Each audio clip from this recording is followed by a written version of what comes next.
Assalamu alaikum viewers and welcome to this British Muslim TV special coming to you from our studios in Wakefield.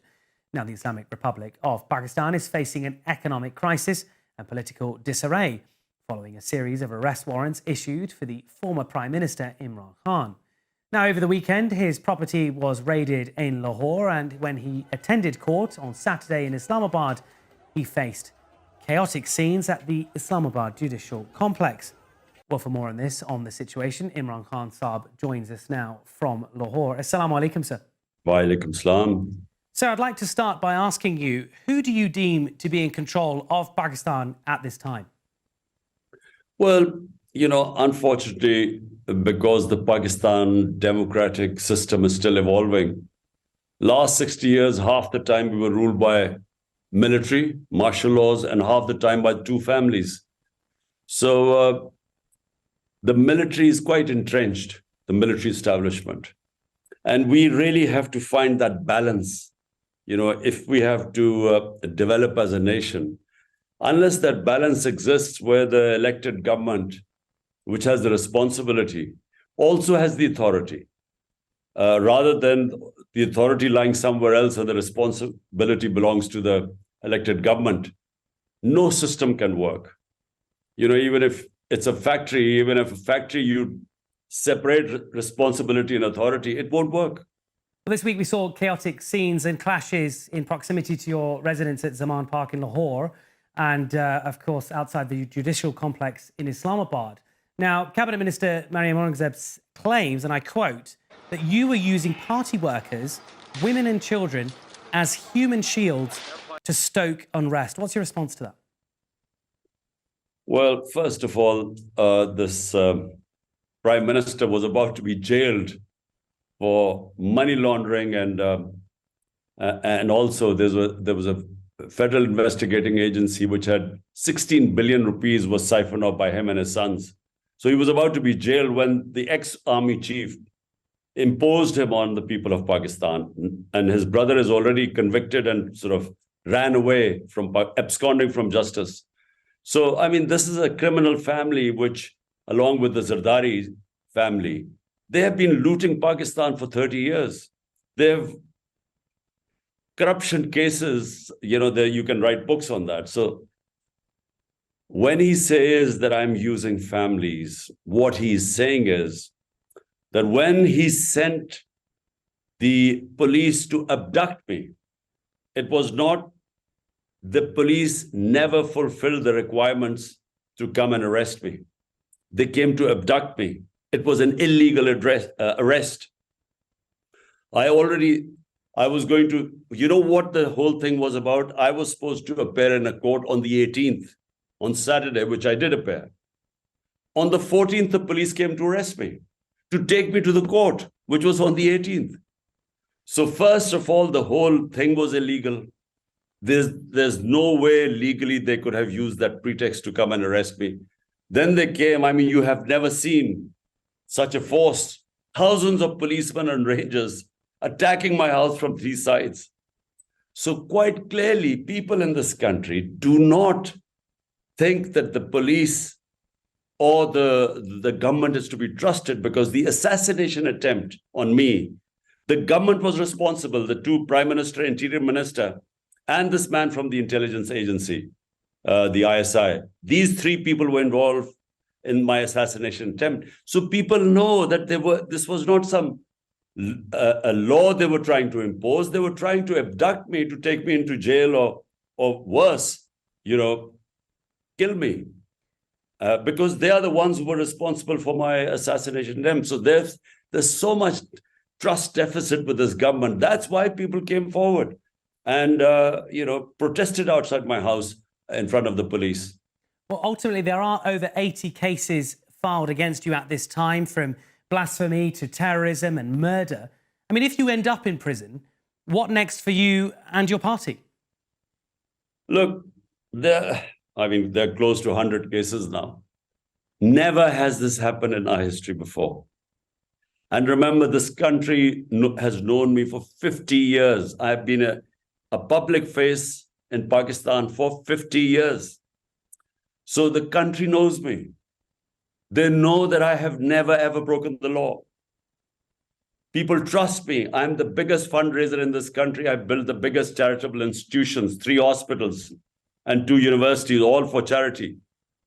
So for them to start calling me a murderer or someone who's a traitor or a blasphemy, and even worse, I mean, this terrorist, people don't take this seriously. But it's never happened before. Well, on that basis, I think many people fear that Pakistan is potentially on the verge of becoming similar to Sri Lanka. I mean, perhaps even having, dare I say, civil unrest on the streets far worse than we've seen over the last few days.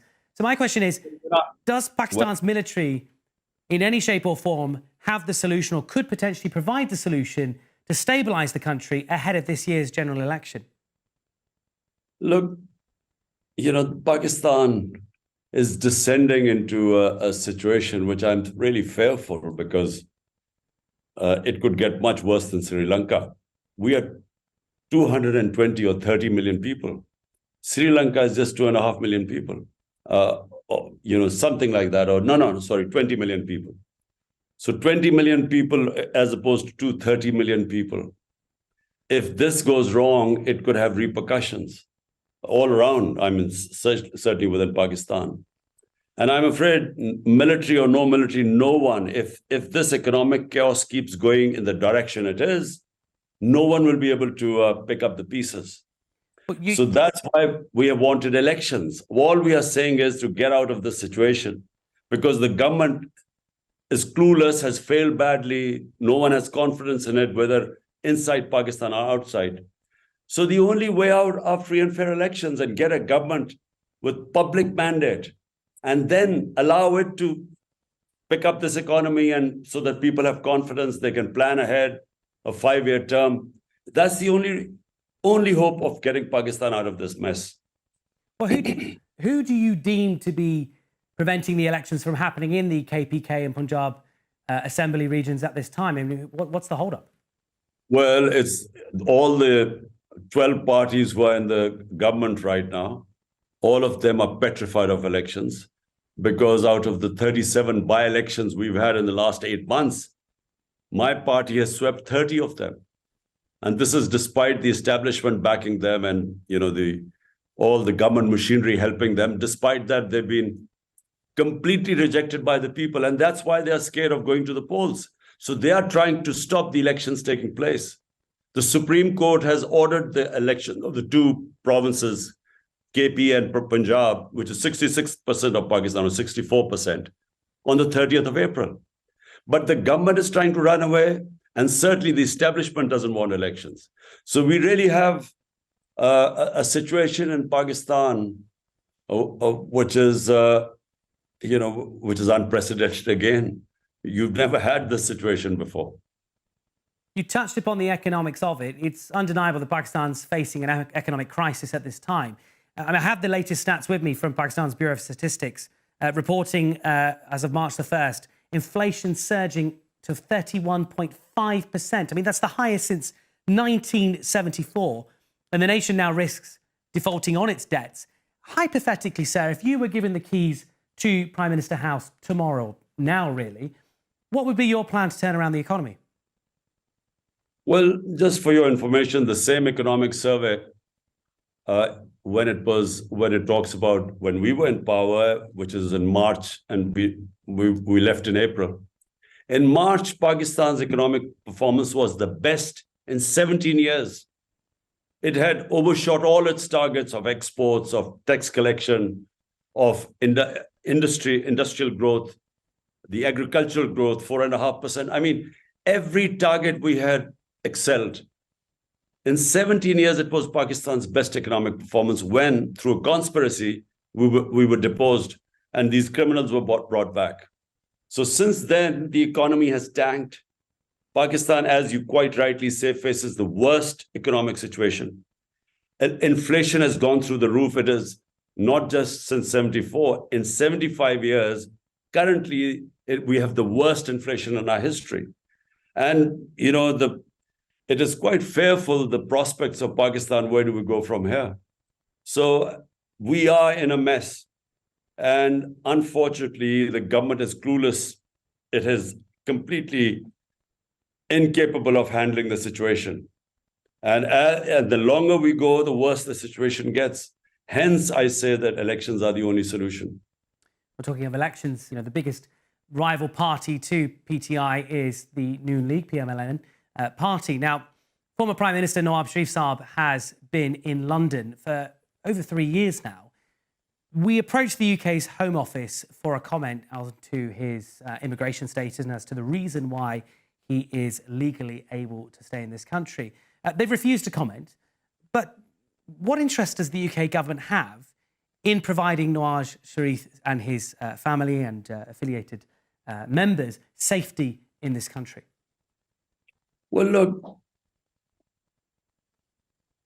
the rich countries gain tremendously from money being laundered from poor countries into tax havens or properties in London and so on, because they have dollars coming in. It's almost like exports. That's how your wealth of your country grows, if you have exports, when you have dollars coming in.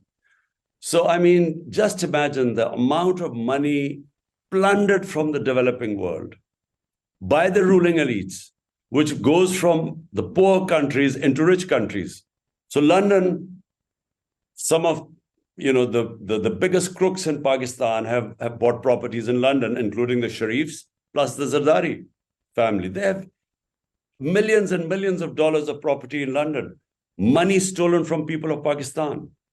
Every year, according to the Secretary General, United Nations fact-eye panel, he made a panel of economists to find out why are the poor countries getting poorer and the rich getting richer. And the main reason was that every year, $1.7 trillion leave poor countries, developing countries, and go to offshore tax havens or into rich Western capitals like New York and London. So what is happening is that the rich countries have no incentive to stop this because they're gaining from it. So how can overseas Pakistanis, in your opinion, and the wider Ummah support Pakistan at this time? The ordinary people, how can they support Pakistan at this time? Well, for a start, they can talk about and talk to the Western politicians in England, everywhere, in Brussels, in New York. They can talk about the fascist government that has taken over this country. I mean, total abuse of fundamental rights of people of Pakistan. They have completely desecrated our democracy. There's a complete clampdown on media, on journalists. Just now, one of our YouTubers and a journalist of Bold TV has just been put into jail. There's top TV channels that project, that even show me on their screens. They have killed journalists like Arshad Sharif, the best investigative journalist, hounded out. 3 of our best journalists have been hounded out of Pakistan because the amount of oppression going on in Pakistan is unprecedented. No democratic government in its history has such sort of oppression. My chief of staff, Shehbaz Gill, and then of course our Senator Azam Swati were picked up, abducted, custodial torture, stripped naked, tortured, and then presented in front of the courts. But don't forget what has happened here outside my house. I mean, it was an illegal, totally illegal effort to arrest me. And when it was resisted, I mean, this whole place was like a battleground.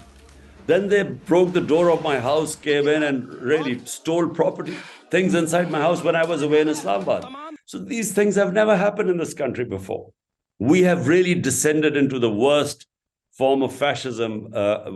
And that is a big danger to Pakistan because, basically all freedoms, all liberties, civil liberties, fundamental rights have been completely abrogated.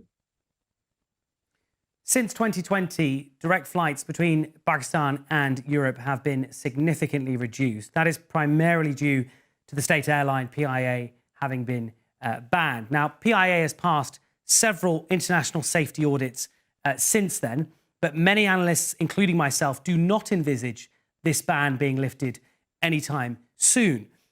Given you've accused the likes of the United States of political interference within Pakistan, do you regard the ongoing ban as a symbol of incompetence domestically or anti-Pakistan policies being implemented by foreign powers? Well, a bit of both, really. I mean, we did make a few mistakes, but then, somehow the conditions were far more harsh on Pakistan than perhaps other airlines. So, basically, we really have to get a house in order. I mean, we have to run Pakistan far better than we've run it so far. And, only a government with a powerful mandate, only that can make the very tough decisions and reforms in Pakistan, which will then lift this country up because it has huge potential. Pakistan is potentially a very rich country, but unless you have the basis of good governance is rule of law. And our biggest problem is we do not have rule of law. And what we are witnessing in Pakistan right now is just the worst form of law of the jungle which exists in Pakistan right now. It is totally might is right. The police doesn't listen to the verdicts of the judiciary. They will barge into your house, and the sort of things that are happening, it is no country attracts investment unless it has rule of law, which brings in good governance, which then creates the enabling environment where you have people investing in country.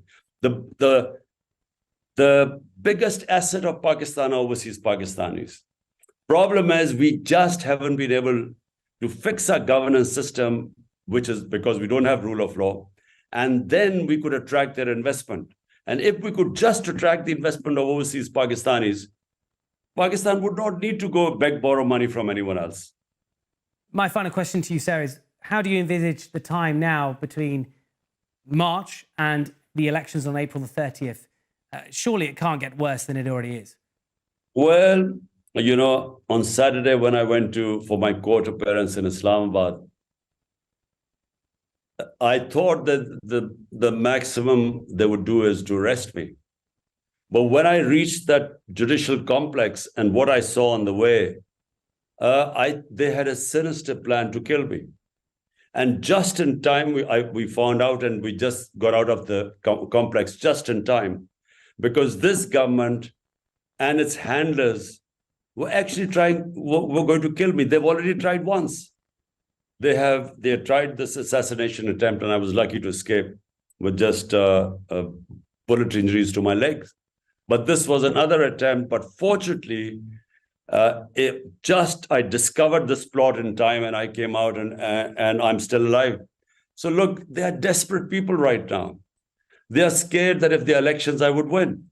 And then they're scared if I win, then they might hold them accountable for what they've been doing. So and plus, they have stolen so much money from this country, they're scared of accountability. So therefore, they've all ganged up together, and they will try everything in their means, and they are backed by the establishment. They will try everything in their means so that I don't win the elections or I don't compete in the elections. Imrankhan, former Prime Minister of Pakistan and Chairman of PTI, thank you for talking to us exclusively here on British Muslim TV. Thank you. Allah Hafiz.